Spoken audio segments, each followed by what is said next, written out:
नमस्कार। आप सभी इंजीनियरिंग छात्रों और जिज्ञासु शोधकर्ताओं का आज की इस खास केस स्टडी में बहुत-बहुत स्वागत है। आज का हमारा यह विश्लेषण कोई आम चर्चा नहीं है। हम प्राचीन वास्तुकला और इंजीनियरिंग के उन रहस्यों में गोता लगाने वाले हैं जो आज भी विज्ञान के लिए एक बहुत बड़ी पहेली बने हुए हैं। एक इन्वेस्टिगेटिव रिसर्चर के तौर पर हम मिथकों से परे जाकर ठोस विज्ञान की बात करेंगे और देखेंगे कि क्या ये सिर्फ पुरानी कहानियां हैं या फिर किसी ऐसी एडवांस सिविल इंजीनियरिंग का सबूत जिसे हम आज तक डिकोड नहीं कर पाए हैं। तो चलिए बिना वक्त गंवाए आज के इस लेक्चर के एजेंडे पर एक नजर डालते हैं। आज हम जिन टॉपिक्स को कवर करेंगे वो किसी खोए हुए विज्ञान की पाठ्यपुस्तक जैसे हैं। हम बात करेंगे मोटरलेस इंटरलॉकिंग की, मोनोलिथिक एक्सकवेशन की, ज्योमेट्रिक प्रिसीजन की और फिर एडवांस्ड मेटलर्जी से होते हुए एकॉस्टिक रेजोनेंस को समझेंगे। शुरुआत करते हैं सिविल इंजीनियरिंग के सबसे बेसिक कॉन्सेप्ट से, मोटरलेस इंटरलॉकिंग और लोड बेयरिंग। हमारी आज की कंस्ट्रक्शन पूरी तरह से सीमेंट और कंक्रीट पर टिकी है, लेकिन 11वीं सदी के तमिलनाडु का बृहदेश्वर मंदिर, ये आज के गुरुत्वाकर्षण और लोड बेयरिंग के सारे नियमों को हवा में उड़ा देता है। अब जरा एक पल के लिए सोचिए, आज से 1000 साल पहले जब कोई भारी भरकम क्रेन नहीं थी, कोई हाईटेक मशीनरी नहीं थी, तब 80 टन का, जी हाँ 80 टन का एक विशाल ग्रेनाइट ब्लॉक इस मंदिर के एकदम शिखर पर कैसे पहुंचाया गया? ये एक ऐसा सवाल है जो किसी भी आधुनिक इंजीनियर का सिर चकरा सकता है। इतिहासकार क्या कहते हैं? उनका मानना है कि इस भारी पत्थर को ऊपर धकेलने के लिए 6 किलोमीटर लंबा मिट्टी और लकड़ी का एक रैंप बनाया गया था। पर जरा लॉजिक लगाइए, आज एक छोटा सा फ्लाईओवर बनाने में सालों लग जाते हैं और लॉजिस्टिक्स की हालत खराब हो जाती है। और उस जमाने में हवा में 6 किलोमीटर लंबा रैंप, मॉडर्न कंस्ट्रक्शन, लॉजिस्टिक्स और बिना किसी मैकेनिकल प्रिसिजन टूल के, ये थ्योरी पूरी तरह से असंभव लगती है। और सबसे कमाल की बात इस स्ट्रक्चर की ये है कि यहाँ पत्थरों को जोड़ने के लिए किसी भी आधुनिक सीमेंट या मोर्टार का इस्तेमाल नहीं हुआ है। जीरो। इनके जॉइंट्स इतने परफेक्टली इंटरलॉक्ड हैं और लोड बेयरिंग कैलकुलेशन इतनी अचूक है कि दक्षिण भारत में आए बड़े बड़े भूकंप भी इस मंदिर को 1 इंच नहीं हिला पाए। बिना मोर्टार की ये असेंबली टेक्निक और इसके पीछे का विज्ञान आज के इंजीनियर्स के लिए सच में एक मास्टर क्लास है।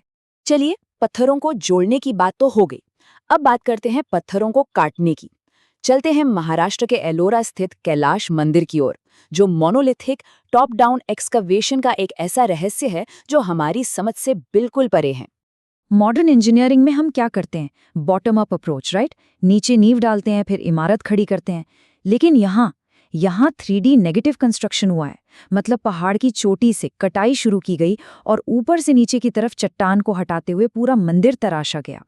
खंभे, छतें, मूर्तियां, सब कुछ बिना किसी 3D मॉडल के बनाया गया और इसमें गलती की कोई गुंजाइश नहीं थी। एक गलत कट और पूरा का पूरा प्रोजेक्ट बर्बाद। एक आंकड़ा देता हूं आपको, 4 लाख। ये क्या है? ये उस ठोस चट्टान का अनुमानित वजन है जिसे कैलाश मंदिर बनाने के लिए पहाड़ से काटकर बाहर निकाला गया था। 4 लाख टन पत्थर। और इससे भी बड़ा झटका तब लगता है जब हम समय देखते हैं। महज 18 साल। इतने विशाल पैमाने पर की गई ये पूरी खुदाई सिर्फ 18 सालों में पूरी कर ली गई। आज अगर हम मॉडर्न इलेक्ट्रिक आरी और बड़ी बड़ी क्रेन भी लगा देना तो 4 लाख टन पत्थर काटने और हटाने में ही दशकों लग जाएंगे। ये हमारी मौजूदा वैज्ञानिक सीमाओं और प्राचीन कार्यकुशलता के बीच की बहुत बड़ी खाई को दिखाता है।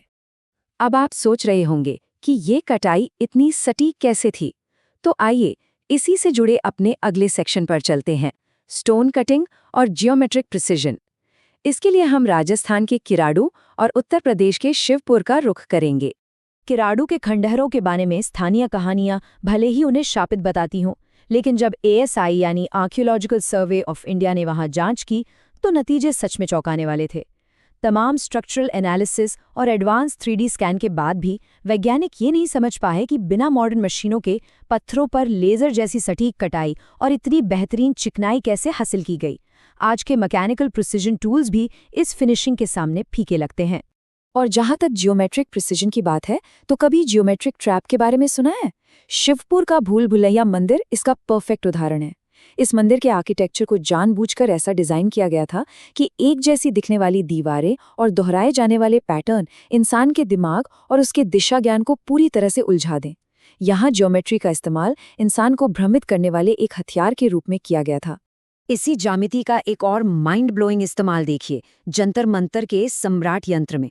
ये कोई आम ढांचा नहीं है, बल्कि एक प्राचीन सोलर कैलकुलेटर है।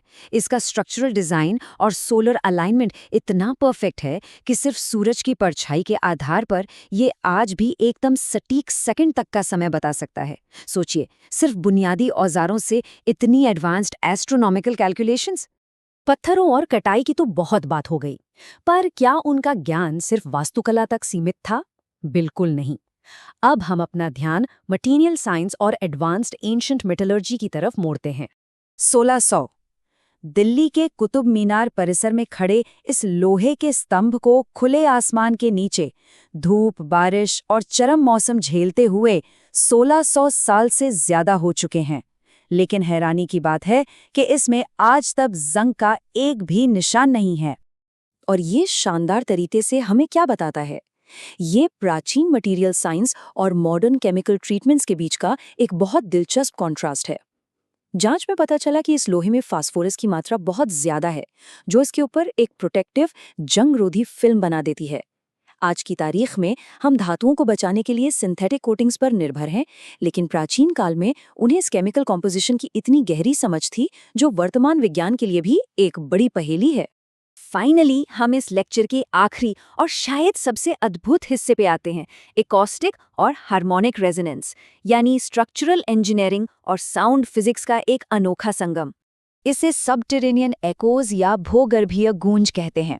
मध्य प्रदेश के ग्यारसपुर के खंडहरों में कुछ ऐसे आर्किटेक्चरल रास्ते हैं जो ध्वनि तरंगों और मास को इस तरह मैनिपुलेट करते हैं कि आपको लगेगा जैसे आसपास का पूरा माहौल बदल गया हो। मॉडर्न रिसर्चर्स का मानना है कि ये कोई जादू टोना नहीं है, बल्कि अत्यधिक उन्नत हार्मोनिक इंजीनियरिंग है जो ध्वनि ऊर्जा को कंट्रोल करने के लिए बनाई गई थी। और यही हार्मोनिक इंजीनियरिंग हमें वापस कैलाश मंदिर के भीतर बने पत्थर के कक्षों तक ले जाती है। इन कक्षों को कुछ इस तरह से इंजीनियर किया गया है कि ये एकॉस्टिक एनर्जी यानी ध्वनि तरंगों को कैद कर लेते हैं। इन स्ट्रक्चर्स के अंदर की गूंज सीधा इंसान की धारणा को प्रभावित करती है और उसे गहरे ध्यान की अवस्था में ले जाती है। मतलब पत्थरों का डिजाइन सिर्फ ढांचे के लिए नहीं, बल्कि इंसान के परसेप्शन से जुड़ा हुआ है। तो दोस्तों, इस पूरी केस स्टडी के बाद एक बहुत बड़ा और जायज़ सवाल हमारे सामने खड़ा होता है। अगर आज की इतनी एडवांस सिविल इंजीनियरिंग भी बिना मोर्टार के वो पत्थर जोड़ने में, वो जंग-रोधी धातुएं बनाने में और मोनोलिथिक कटाई करने में संघर्ष कर रही है, तो फिर वो प्राचीन और लुप्त हो चुका विज्ञान आखिर कहाँ गायब हो गया? ये एक ऐसी ऐतिहासिक मिस्ट्री है जो सोचने पर मजबूर करती है, और मुझे उम्मीद है कि ये आप सभी को इस विषय पर और गहराई से रिसर्च करने के लिए प्रेरित करेगी।